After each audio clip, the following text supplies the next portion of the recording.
my name is Ellie, this is my sidekick Dobby, and today we are going to be talking Harry Potter and the Cursed Child.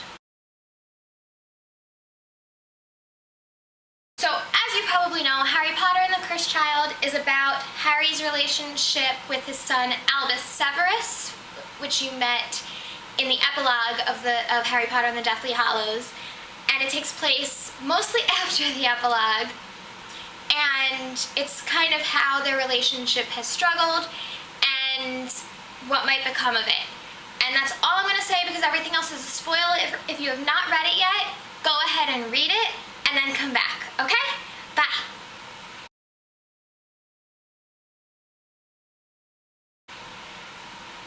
Okay, so aside from my spoiler warning, I'm going to give one more warning for this video. As a loyal Hufflepuff, I feel like I need to warn you that my loyalty towards this book is not very strong. I'm going to be saying some very harsh things. If you read the book and you enjoyed the book, I recommend maybe not watching this because I've already kind of changed the mind a little bit of one friend that enjoyed it at first until she talked to me. If you're sticking with it, I guess either that means that you might have had the same issues as me and are curious, or you're just curious because you're curious. Honestly, my heart is kind of broken right now, and I honestly wish I hadn't read it. That's just a little hint of what's coming. So if you don't want to hear negative things about this book, I recommend turning off the video now. If you're okay with that, I warned you. Okay, first I am going to start with things that I did enjoy about the book. I enjoyed seeing the characters again, obviously. I loved that it started right where the epilogue ended. And I really did enjoy the development of the relationship between Harry and Albus, as well as Scorpius. And then there were a couple little things throughout the book that I did enjoy. That's pretty much it. I'm a very high rater for books in most cases. I tend to be much nicer than most people in my ratings. The exception to that is high fantasy, which this is not, and time travel. I hate time travel stories. I have always hated time travel stories because they do not make sense to me. The one exception being Harry Potter and the Prisoner of Azkaban. And I will get back to that book later. My issue with time travel is in pretty much every time travel story I've ever read, or movie I've watched, or story I've heard, they change something which would change the events later, which would make them never go back and change it to begin with. That could be as simple as, like, say they were successful in saving Cedric and he came back and everything was fine. Except now, he never was killed, so there was no reason to go back and save him, so they wouldn't have gone back to save him and then he never would have been saved. More obvious in this case is when Scorpius comes back without Albus and it turns out that Harry died and Albus never existed. Whose idea was it to go back in time? Scorpius never would have done it on his own. Therefore, Albus and Scorpius never would have gone back in time, and therefore none of that could have happened. This is why I hate time travel stories. I hate them. It doesn't make sense. It never makes sense. And the only way it could possibly make sense, and this is the argument a lot of people give me when I'm talking about this, the only way it makes sense is that when you go back, you create an alternate dimension in which the new version is now what exists. My issues with that are, number one, I still don't understand how the person that went back and now comes back to the Future again, which I have issues with that movie, the same issues, the person that comes back to the future still has the memories of the other universe, which I also don't understand, because then they've existed all this time in that universe, so then shouldn't there technically be two of them? Because either they weren't in that dimension, or they would have memories of that dimension, which they don't. So that doesn't make sense either. And then, even if I were to accept the whole dimension thing and somebody coming in without memories of the new dimension and still having memories of the old dimension, it still doesn't make sense with the third book. Because, like I said, the third book was my one exception to my hating time travel rule. Because J.K. Rowling, in her brilliance, managed to create a circular time travel where everything that happened had already happened, which meant that, yes, they're traveling in time, but because they had already traveled in time and done all of those things, they're not actually changing their past. They are just creating the past that has already happened, even though they didn't know it until they went back and did it.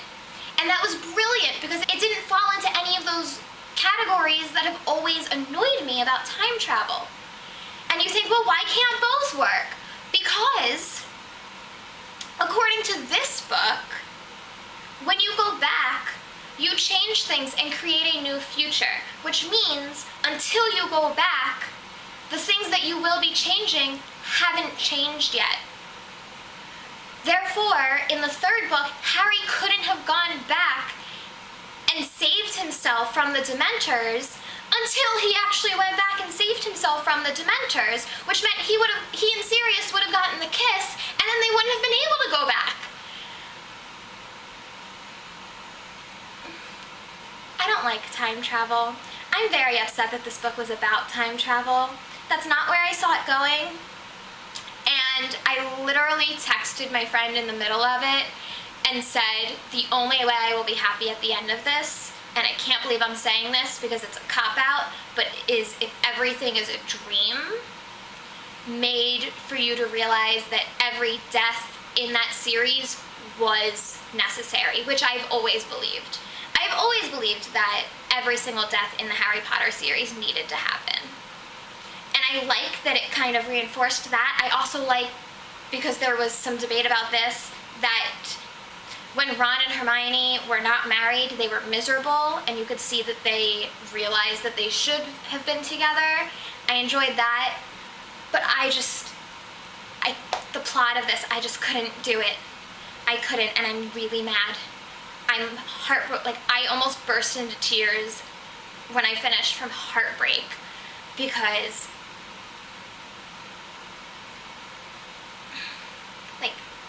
not only could I not get behind the plot of this, but it, kind of ruined what I loved about the third book. And maybe I'm overthinking it, but there's a reason I don't read time travel books.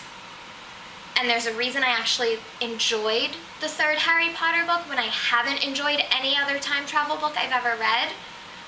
And this ruined it. And I can't get over that.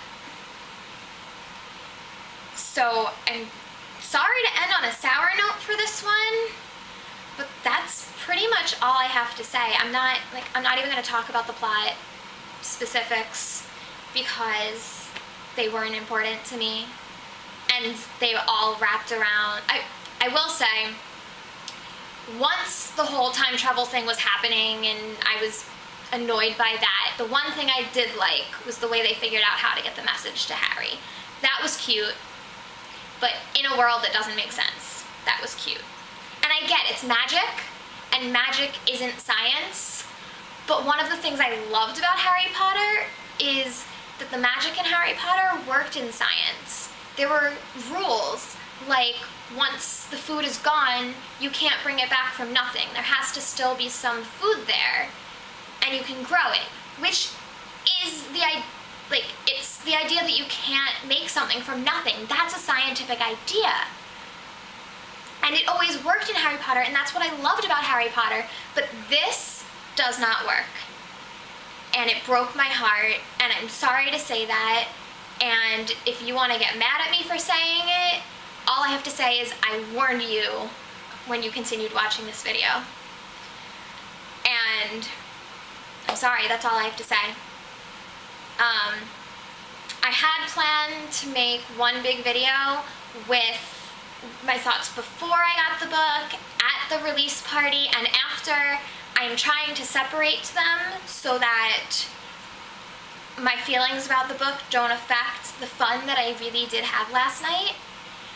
And I'm hoping that over time I can kind of forget that this book existed, because I don't want to let it ruin the 7 books for me, because I love those books so much. They are my life. Like, you can see the few things I haven't packed yet are Harry Potter things, because that is my life. My dog is named Dobby, for crying out loud. And I'm gonna try really hard not to let this book ruin the entire fandom for me. And I think it'll be okay. But right now I'm hurting. And this book kind of broke my heart. And on that note, I'm gonna go. I will see you next time. Bye!